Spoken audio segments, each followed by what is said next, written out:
with the minus. Okay.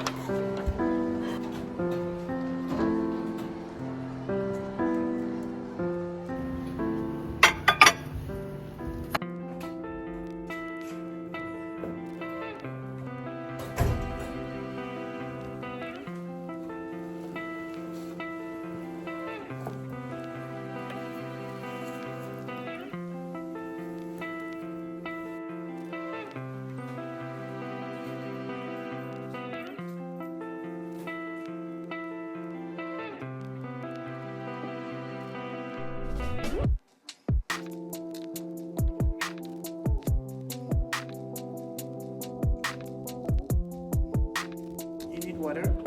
Okay, go. And before the break, we used word, right? Letters that come before a base word. And then we also learned that every prefix would have a miss. You have mismanaged. That means you're not doing it correctly. Okay, Benny said that this means not or none. So They eat their saw, eat so because about under when another answer or what goes almost goes sentence into a for people will leave behind something after all animal over love again off. okay, you guys are so fast. Good job.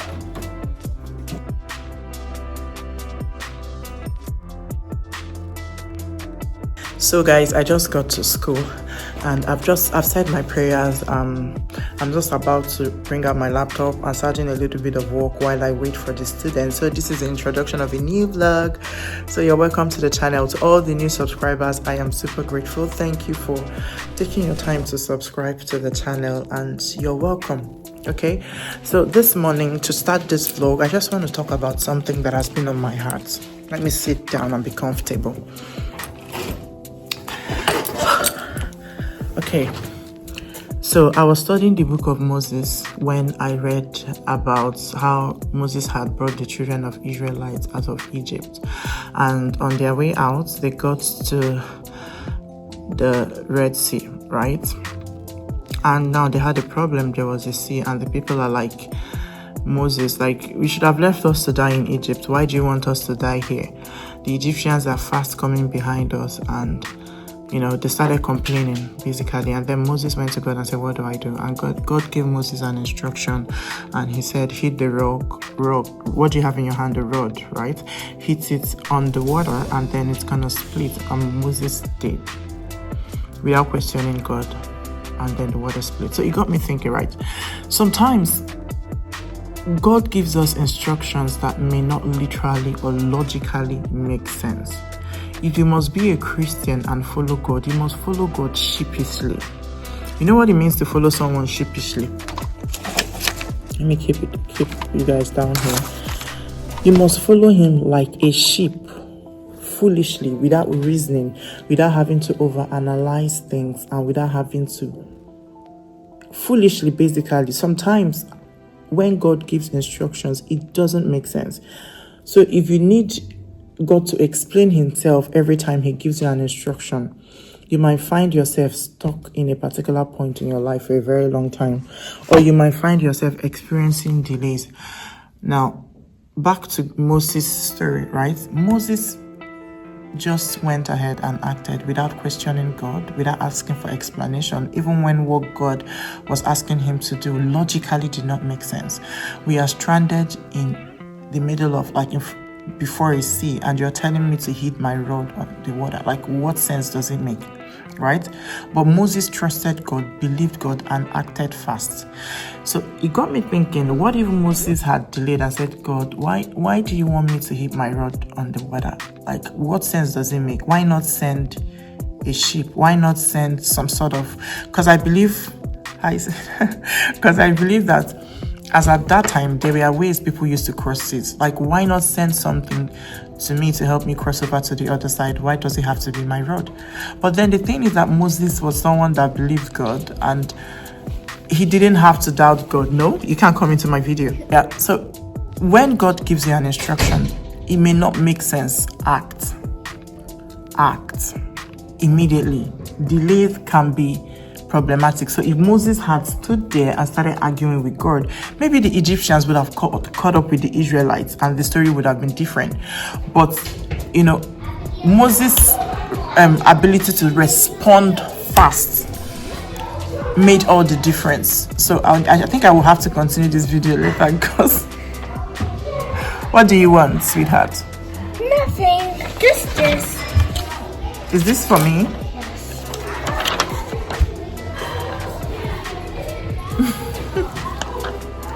I keep getting like all kinds of artwork from these children as gifts. Guys, I have to continue this later. My kids are here and we have to start our day.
I need to put some, my lips are all dried out from talking. So this is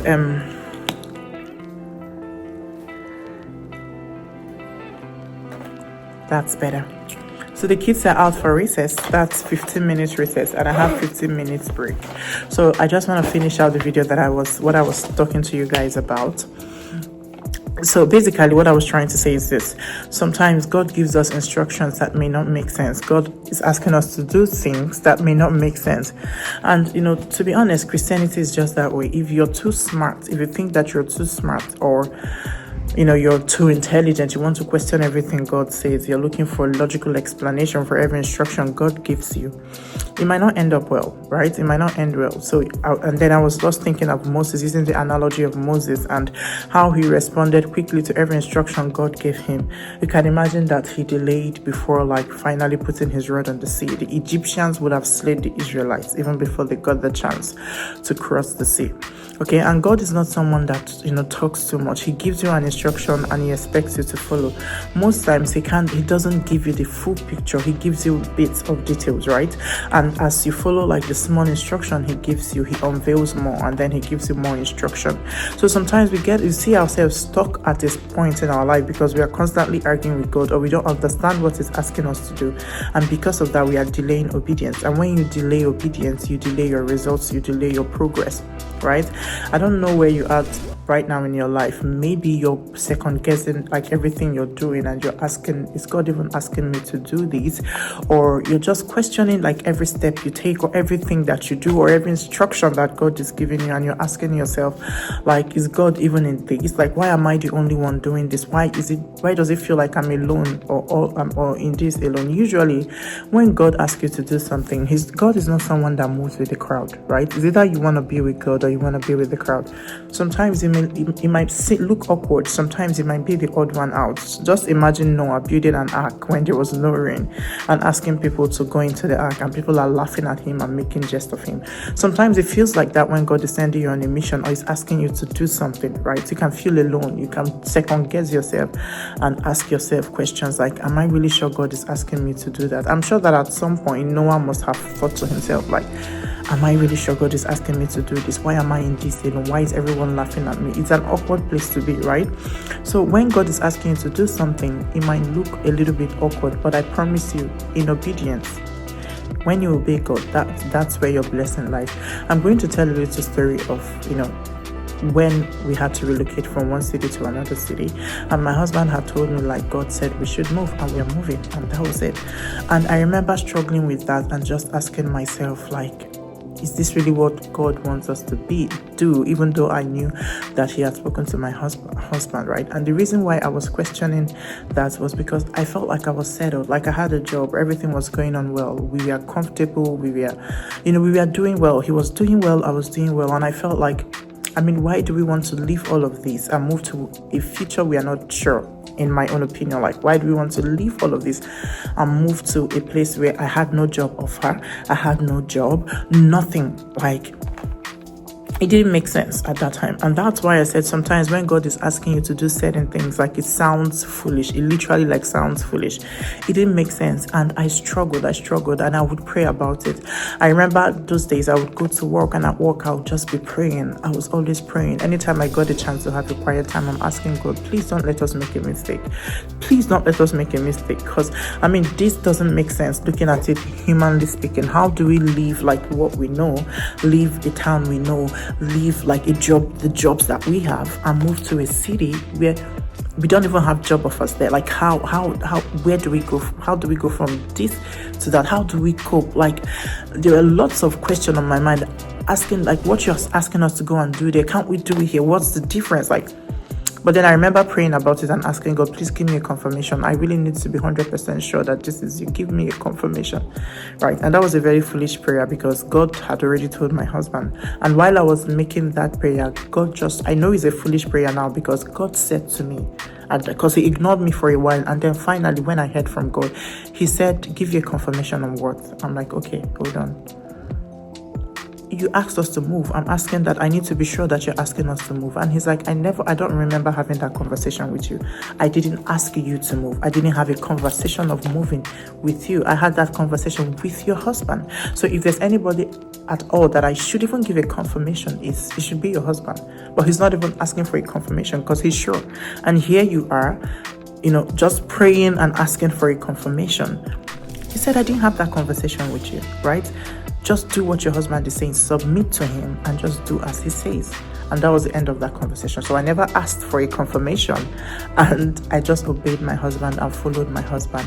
And guess what? That is the best decision we made. It's the best decision we made. As soon as we relocated, it's like angels of God had already gone ahead, like to clear the path and create everything for us. Like, everything was waiting for us. We got in there and lines begin to fall in place and places. I got a job that is 10 times better than the job I was doing in the other city. My husband, started, like, he was doing well. The kids were, blossoming and flourishing in the new city. And I'm just like, what if, right? What if, because of my, what if I was foolish and then was stubborn, and then we missed this opportunity? I wouldn't even know what I missed, right? Because I would have felt like, yeah, I'm still in this other city, I'm doing well, but I wouldn't know that I've missed out on the life I am enjoying now. So that is God for you, right? God is not someone who talks too much. He doesn't like to repeat himself, right? He told me, like, I had prayed for a very long time, and he literally just ignored me. And the only time I heard from him, what he said was that I didn't have any conversation with you about moving. I had a conversation with your husband. And if I'm supposed to confirm it with anybody, it's your husband, not you. So just obey him and do as he says. That was all I heard from God. And so God is not someone that likes to repeat himself over and over again. He doesn't like to explain himself. So you can't bring God to the point or put him in a box where he has to explain every instruction he gives you, tells you why you should do this, and, bring the map and start telling you, okay, this is my plan. You take this step and I do this and I do that. That's not who God is. He wants you to trust him. He wants you to trust the words that he said to you. He wants you to trust him that he can lead you to your promised land, just like he led the Israelites. He wants you to trust that whatever that is put in his hands can never fail, and that he's able to lead you to, through your future. So I just felt like in my mind strongly to just put this out there. I don't know what point you are in your life right now, and I'm just here to encourage you. Like, if God has said any word to you, has given you any instruction, start acting on it, right? Don't ask too many questions. Don't try to be too smart. Don't try to overthink it. Once you confirm that this is what God is saying, go ahead and step out in obedience and start. And God will meet you while you're doing that. Okay, so guys, this is already 8 minutes, but I'm still going to vlog to the end of today. So I'm having my break now. It's a 15-minute break. After now, I'll teach 2 more units, and then we'll have our lunch break. So lunch would be when I would eat. That's around 12:30. I'm trying so hard to I'm trying to be healthier. I'm trying to lose some weight. I don't know if it's working yet. It's like I'm off and on the wagon. Some days I'm at it and getting it right. Some other time I fall off. It's been a lot going on, but right now I'm determined more than ever to do this. And yeah, so I ordered a scale because I've been doing this blindly. I don't even know how much I weigh now, to be honest. And I don't know, like, I don't even think I want to know, because I don't want to enter on the scale and be like, what? So but finally I made up my mind. I ordered this scale from Temu, and it should be coming in, and I don't even know when it's coming in. That's how careless I've been about this. But then I want to know what I weigh right now, so just being accountable and knowing that would help me to put in the work so that I can see a change on the scale, and maybe that would encourage me. The last time I weighed myself would be when I just had a baby, like when I had my last child, who is currently 2 years, even going on 3 by October, right? That would be the last time I climbed the scale, right? So I don't know what I weigh, but I know my body, and I know that I've put up some weight. So I just want to lose weight to the point that I see like physical, I can feel my clothes getting loose, or have clothes that are tight becoming a little bit loose. That's all I want. I don't want to know how much I weigh or keep track of the numbers. I'm not so interested in that. Okay, so guys, I'll see you guys maybe at lunch. Yeah, so if you're not subscribed to the channel, this is me using this opportunity to appeal to you to please subscribe. Hit on the subscribe button just to support. Subscription is free. You don't have to pay anything. Just subscribe and leave a comment down below, and don't stay tuned. Don't tune out.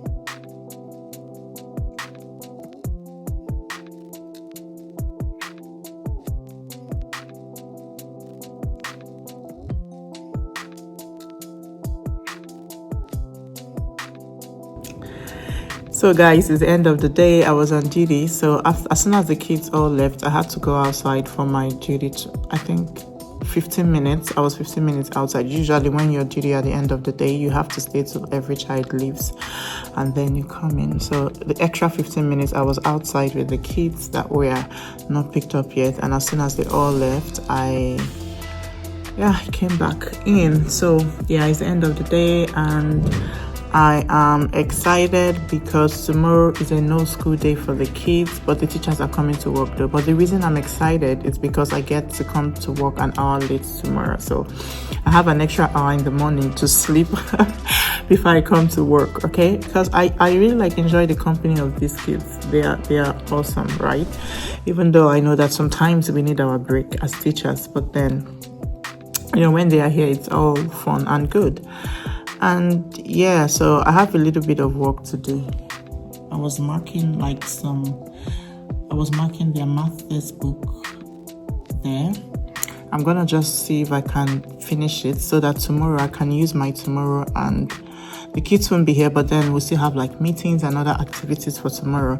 But then I'll get extra hours to do some work so I can do other things and just organize myself, if possible, organize the rest of the weeks that we have this year as much as I can. So I'm going to go now to the lunchroom and wash out my dish that I used to have lunch.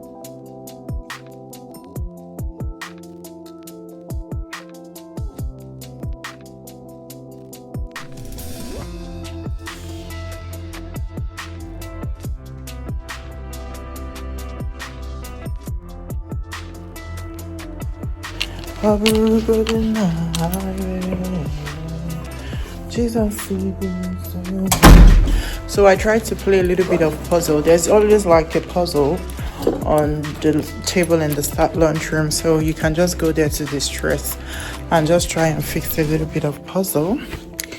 I did a little bit and I'm out. I'll show you guys my outfit for the day. The thing is, with landscape, it's hard to get a full outfit. Let me see. Let me see if I can show you guys.